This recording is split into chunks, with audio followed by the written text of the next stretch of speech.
Hey folks, Brad from Orders from Acorns. How you doing today? All right, we kind of got a dilemma, folks. I have to be out of state tomorrow, so that gives me limited time to make these. So I'm going to show you the short and ugly version of making these acorns, if you don't mind. But I do want to show you. The way I did mine was I had round cedar pickets that I from picket fences that I'd got from a job long time ago, but I can get them pretty much anywhere at any lumber yard around where I live. Now that doesn't mean that they're available everywhere, and I understand that, but you can get away without having to use that. I've also used pine tree limbs. I've used stuff out of my regular wood pile because they're round already limbs. Anything to make the bottom is fine. You can use any wood. I'm using cedar. You can use pine. You can use maple. You can use hardwood. It doesn't really matter. It just depends on how much time you want to take at it. For a simple fact, I work for a place that deals in cedar all the time. I have ample opportunity to get it as well. So I pick up scraps here and there, and I bring them home, and I make stuff out of them because I don't like seeing them go to waste. It really irritates me, but there's not a lot else they're going to do other than burn it. So, while that's being said, I appreciate it, Cedar Works. Thank you for the scrap. Anyway, back to what we were saying. You can take a 4x4 and round it with a sander. You can do it with, I use my sanding table, and I just sand this. I sand it really hard, and or you can use, I don't know. There's multiple ways. However you got to make it round. You could use a router, cut it out with a jigsaw. Now, if you want to make small acorns, I suggest you use a dowel rod. I don't know, you can use from inch all the way down to whatever size, but remember you got to put a top on it, a cap. Those I usually cut out with a hole saw, put on the top of it. That way you can get it to the size that you want. Now, with the smaller they are, the harder they are. You have to cut all them little grooves in there. Now, how you cut them grooves, that's totally up to you and how much you feel safe. Because the way I probably do it, you won't want to do. It's probably not the best way to do it, but it's how I do it. And I don't know, but I do it this way. So, okay, folks, you see I'm at my sanding table. I'm getting ready to turn this thing on. I'm going to bevel this edge down to almost a point, kind of, sort of. I'm going to make it a little more rounded and try to get it to a little bit of a point. Make it kind of look like the bottom of an acorn. So stand by. We get ready for some sanding. Here we go.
So now that you have the bottom of your acorn cut, I highly recommend probably staining this.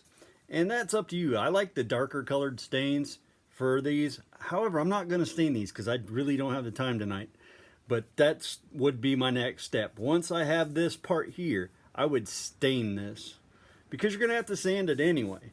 So go ahead, stain it, sand it, stain it, call it good. Because all you have to do is get the little sanding marks that went off your sanding table, and just take those off, make it smooth, and then get ready to put some stain on it.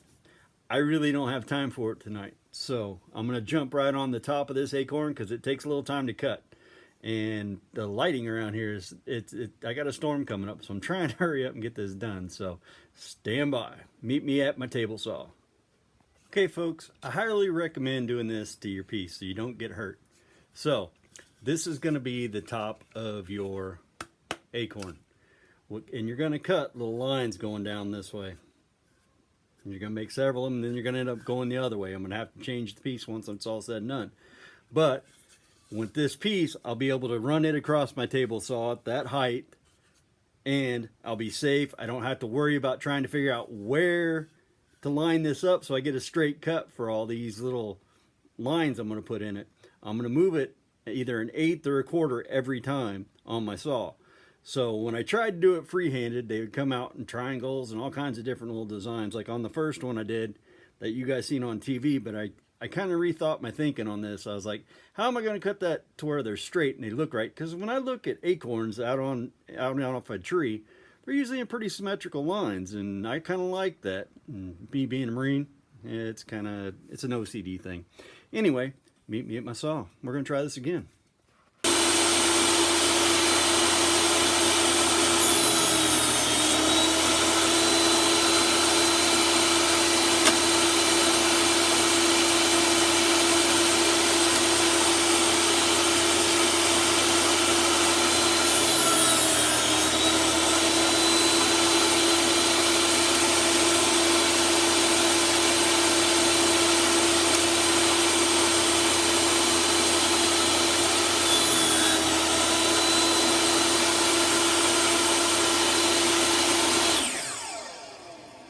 So you can tell that now they got straight lines all the way through at a quarter of an inch. I like that a lot better than the last one I did. Now the only thing I have to do is turn this. Now I either can cut this part off and add to it, which I think I'm going to do, or just take and totally move it, which I don't mind doing that either. So either way, I'll meet you back as soon as I get it set the other way. So stand by.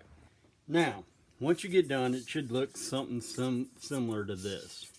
You're going to have several lines going across it. I tried to make them all a quarter like on the top, but it's almost impossible on the side because you're going at a rounded angle.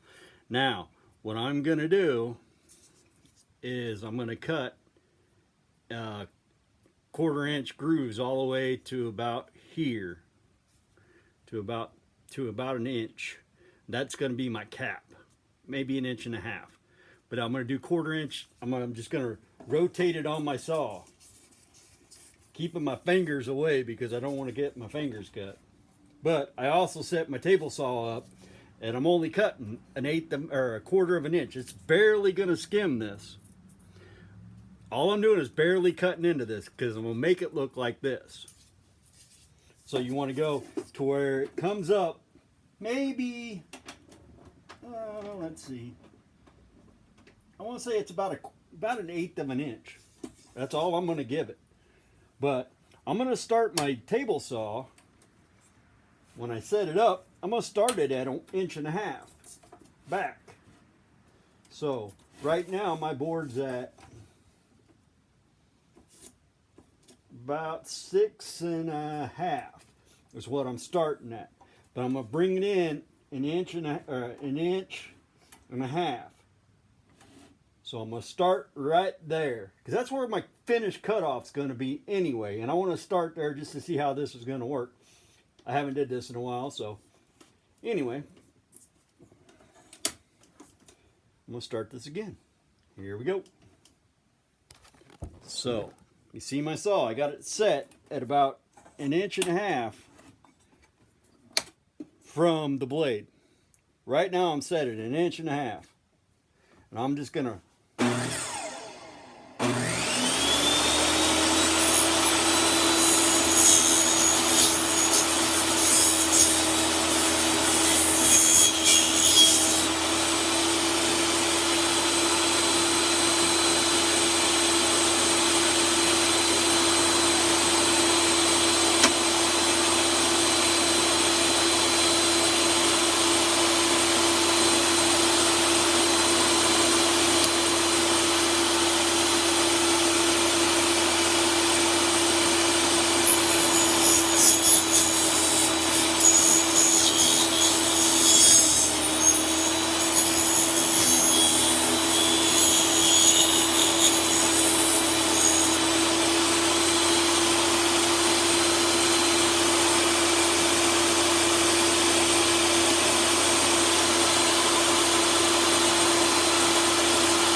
Now, it should look similar to that. I have 3 lines going all the way across it, plus all the others. So, now what I'm going to do is I'm going to cut it off at this very first one on my radial arm saw, or my miter saw, so stand by.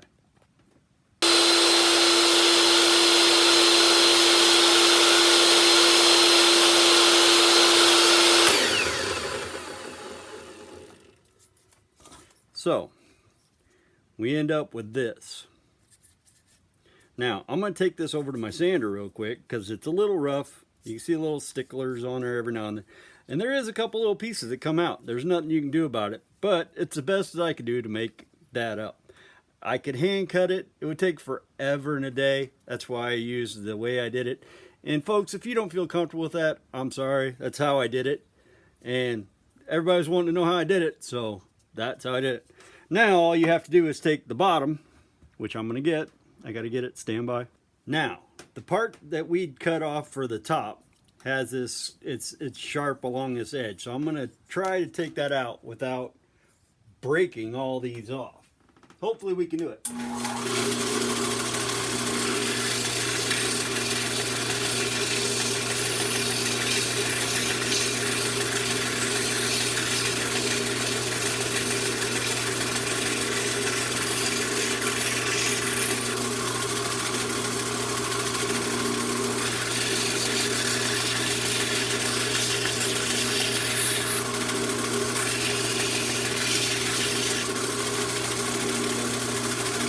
Now, once you get this to where you got that sanded, you're going to want to drill it.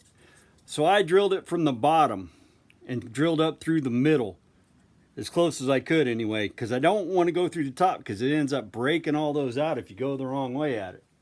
So I have my handy dandy sticks because I always use sticks. They're like my best friend. And I stick it down in there and it gives you that top of that acorn. You don't want a great big fat old piece of whatever. I've seen a lot of people do these with other pieces of wood and they look really weird. I would go with, and I'm not trying to blame anybody, but it don't make sense to me when I know there's sticks out there. There's a ton of them. Now, you take this, you glue around that center, and I'm going to have to pop my glue because I left it open last night.